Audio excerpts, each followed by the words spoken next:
If this fight were a song, it would be All the Madmen by David Bowie. If this fight were a sporting event, it would be like the 2011 Boston Red Sox. Listen, you can come for this video and expect me to tell you that Randy Costa is going to win, but it's not that easy. It could get weird, and like All the Madmen, the bridge is just odd. So now we have this fight between the Zohan and Primetime. And listen, Tony Kelley, it's like those bullseyes that our old baseball manager used to smoke, and then he'd go out, get hit by a pitch, get thrown out of the game, and then curse the umpire all the way to his car just to pull out of the parking lot angrily when we're losing 15-0. This is exactly that type of fight. And for Randy Costa, his UFC run's been weird because realistically he's an uber prospect. He's very long for this division. He's got great pop at the end of his shots. His cardio's a little sus when he throws the kitchen sink at a person in the first round. And other than that, he's a very, very solid fighter who,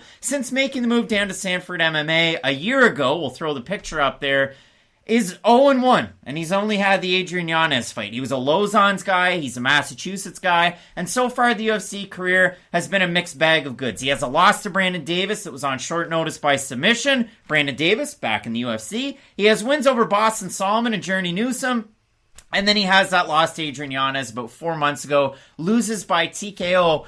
Matt, that's Randy Costa in a nutshell. What have you liked so far out of Costa in the UFC?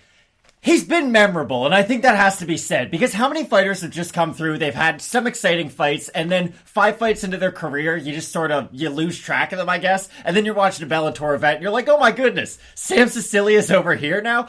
I don't think Randy Costa is going to be one of those types of fighters. Like, he is too unique. Now, I said this last week about Brendan Allen, so hey, maybe I don't know what I'm talking about, but Costa at least has sort of made his own role in the UFC, and that's a really nice thing to see out of a guy who's only been here for 4 fights. Because most people, when they're 4 fights in, they might have 2 wins, 2 losses, and you're kind of fighting for your job in your next fight. For me, that's not what this fight is for Randy Costa. This is like, hey, if you win, you're right back on track, and then maybe we'll give you another like top 20 to 25 guy, and then we'll reassess at that point. Because for Costa, I'll get back to what I've liked out of him. I do really like the output. I do really like the kicks. I like his ability to really switch up his punches with his kicks in combination on the feet. He's not somebody who goes into like, oh, now I'm in punching mode, now I'm in kicking mode. He is really good at mixing everything together, especially with his stand-up.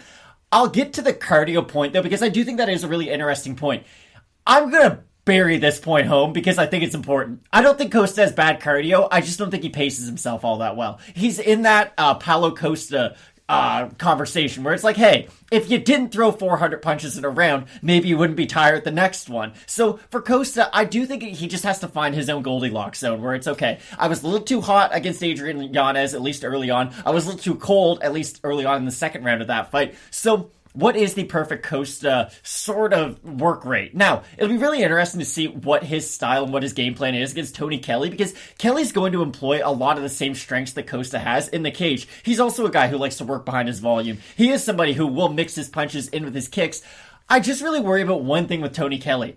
He doesn't block the body very much at all. He likes that really high guard, and with Costa's kicks, he's always going to the leg, to the body, to the head. He really is a 3-level striker, and I do think that those body shots are going to be a huge key to this fight. Kelley's one of those guys that might not defend the body overly well because he can really rely on the fact that, hey, I can just go out, catch a kick, take the guy down, and then I'm going to dominate on the mat. And Kelley's one of those interesting fighters out of Soul Fighters Louisiana. There's I almost said Adrian Lee. Not Adrian Lee, Andrea Lee connection that's there, and a really good gym there as well, training with Elon Cruz of all people nowadays. And let's give shouts to his coaches because he's got Wayne Knudsen as well as Andy Carrington. So shouts where it's due. The weirdest thing for Tony Kelley coming into this fight, and I implore you to watch the interview that he did with the All-Star and formerly our own JHK MMA, still doing the damn thing, friend of the show, exclusive man over there. Because he talks about the fact that he's been out for a very long time. He's supposed to have a fight against Trevin Jones this past summer, but he tore his rotator cuff. And JHK doesn't just leave it there because I couldn't figure out why Kelley withdrew from that fight. So this was my first time finding out. He presses him on it. He says, had to go through some alternative therapies, had to kind of change some things in training. I really like to fight behind the jab. I had to find a different way to now fight behind the jab. Did he get medical advice from Joe Rogan? I don't know about any of that, and I have no comment. However, all I do have to say about it is rotator cuff injuries in baseball can be career-ending. In MMA at 34, almost 35, it's definitely not a good thing. So hopefully for Tony Kelley, he's coming back, he's fit and ready, he's taking the time off and away. And listen, he came into the UFC with a fight of the night against Kai Kamaka. Very exciting fighter that, listen, he's in his second stint with Bellator, but he could probably fight some decent UFC fighters. Like Kai Kamaka. He went 0-3. I'm sorry. Kai Kamaka 1-2 with a draw, so good job. But regardless, Tony Kelley can fight behind the jab, can throw a good kick of his own. He's a very well-rounded fighter. He fought a great level of competition before the UFC. There were a lot of long layoffs, but he had a win over Levi Mowles, a loss to Kevin Aguilar, but a big-time fight against Kevin Aguilar. And that fight was, again, years ago. Split decision loss 5 years, 4 months ago. Andy Brossett he beats 2 years ago, loses to Kamaka, then he beats Ali Al-Kaizi. Here's the point that I have to make about both of these guys. Ali Al-Kaizi went 0-2 in the UFC. For Randy Costa out of his wins, he beat Boston Solomon, who went 0-2 in the UFC, but beat Ricky Tercios on Contender Series to get in. Ricky, where are you at? And then, again, his other fight that he had was against Journey Newsom, a win, but Journey's 0-2 in the UFC with a no contest. It was a knockout of Domingo Plarte. So realistically for both of these guys, and for Costa, his level of competition out of his wins before coming into the UFC, their combined record was 5-14. The competition hasn't been there. The bare bone skills are there for Costa, for sure. For Kelley, very well rounded. That rotator cuff injury scares me to bits. I can't pick him in this fight for that reason.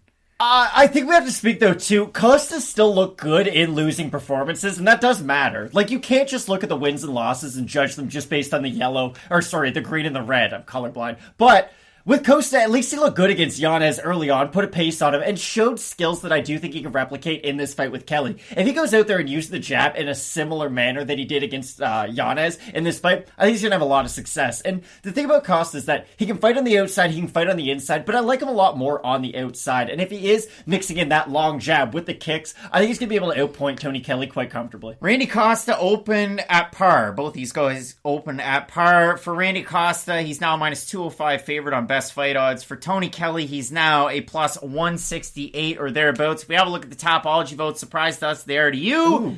689 total votes, 92% Costa, 74% by knockout for the 8% that have Kelley, 56% by decision.